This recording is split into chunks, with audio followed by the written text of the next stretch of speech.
வணக்கம். நம்ம ஆன்மீக பாதையில போகும்போது மனசுல பல கேள்விகள் வரும் இல்லையா?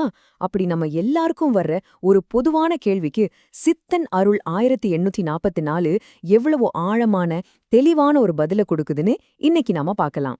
வாங்க இந்த சுவாரஸ்யமான விளக்கத்துக்குள்ள போகலாம். சொல்லப்போனா நம்ம ஆன்மீக பயணமே கேள்விகள்ல இருந்து தான் ஆரம்பிக்குது. நிறைய பக்தர்கள் மனசுல இருக்கிற ஒரு பொதுவான சந்தேகம் தான் இங்க ஒரு அடியவரோட கேள்வியா வந்திருக்கு. அது என்ன கேள்வின்னு பாப்போமா? நம்மள நிறைய பேருக்கு ஜாதகம், ராசி இதுலெல்லாம் ஒரு நம்பிக்கை இருக்கும் இல்லையா? அப்ப மனசுல இப்படி ஒரு சந்தேகம் வர்றது ரொம்ப இயல்புதான். திருப்பதி ஏழ்மலையானனை கும்பிடுறதுக்கு நம்ம ராசி எதுவும் தடையா இருக்குமா?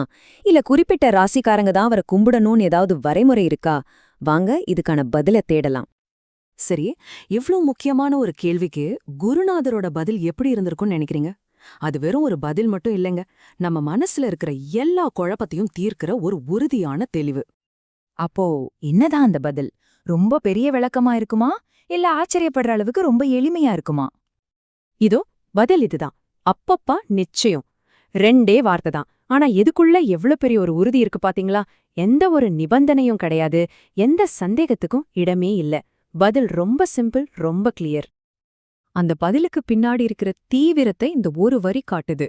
வழிபடவில்லை என்றால் வாழ்க்கையே முடிந்துவிட்டது. அப்படின்னா வழிபாடுங்கிறது நம்ம செய்யலாமா வேணாமான்னு யோசிக்கிற ஒரு விஷயம் இல்ல. அதுதான் வாழ்க்கையோட ஆதாரமே. அது ஒரு சடங்கு மட்டும் கிடையாது, அதுவே வாழ்க்கைன்னு சொல்றாங்க. ஓகே, நிச்சயம் கும்பிடலாம் சொல்லிட்டாங்க. ஆனா ஏன், எதுக்காக இவ்வளவு உறுதியா சொல்றாங்க?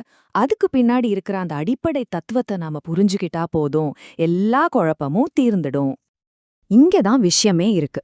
ஏழுமலையானோட அடிப்படை இயல்பே காப்பதுதான். எல்லாரையும் எல்லாத்தையும் காக்கிறது தான் அவரோட வழி. ஒருத்தரோட குணமே காக்கிறதுனா அங்க போய் ராசி ஜாதகம்னு எந்த பாகுபாட்டையும் பார்க்க முடியுமா? யோசிச்சு பாருங்க. இதுதான் அந்த பதிலுக்கு பின்னாடி இருக்கிற அந்த அசைக்க முடியாத உண்மை. சரி, இப்போ இந்த கேள்வி, அதுக்கான பதில், அதுக்கு பின்னாடி இருக்கிற தத்துவம், இது எல்லாமே எங்க கொண்டு போய் முடியுது தெரியுமா? ஒரு முழுமையான அர்ப்பணிப்புல தான். நாம தெரிஞ்சுக்கிட்ட இந்த ஞானத்தை திரும்பவும் இறைவனுக்கே கொடுக்கறதுல தான் ஆன்மீகத்தோட முழுமையே இருக்கு. இந்த ஞானம் எங்கிருந்து வந்துச்சுங்கிறத இந்த வரிகள் அழகா சொல்லுது. அன்னை ஸ்ரீ லோபாமுத்ராவோட இருக்கிற தந்தை அகத்தியரோட திருவடிக்கே இந்த தெளிவை சமர்ப்பிக்கிறாங்க. இது அந்த குரு பரம்பரைக்கு கொடுக்கிற ஒரு பெரிய மரியாதை. கடைசியா சர்வம் சிவார்ப்பணம். இதுக்கு என்ன அர்த்தம்னா, எல்லாமே சிவனுக்கு அர்ப்பணம். இதுதாங்க ஆன்மீகத்தோட உச்சம். நான் என்னோடதுங்கிற அந்த எண்ணத்தை எல்லாம் தாண்டி நமக்கு கிடைச்ச அறிவு, தெளிவு, ஏன் நம்ம வாழ்க்கையே எல்லாத்தையும் அந்த பரம்பொருளுக்கே அர்ப்பணிக்கிறதுல தான் இந்த விளக்கம் முடியுது. பாத்தீங்களா, ஒரு சாதாரண அடியவர் கேட்ட ஒரு சின்ன கேள்வி எவ்வளவு பெரிய ஒரு தத்துவத்தையும் ஒரு தெளிவையும் நமக்குள்ள கொண்டு வந்திருக்கு.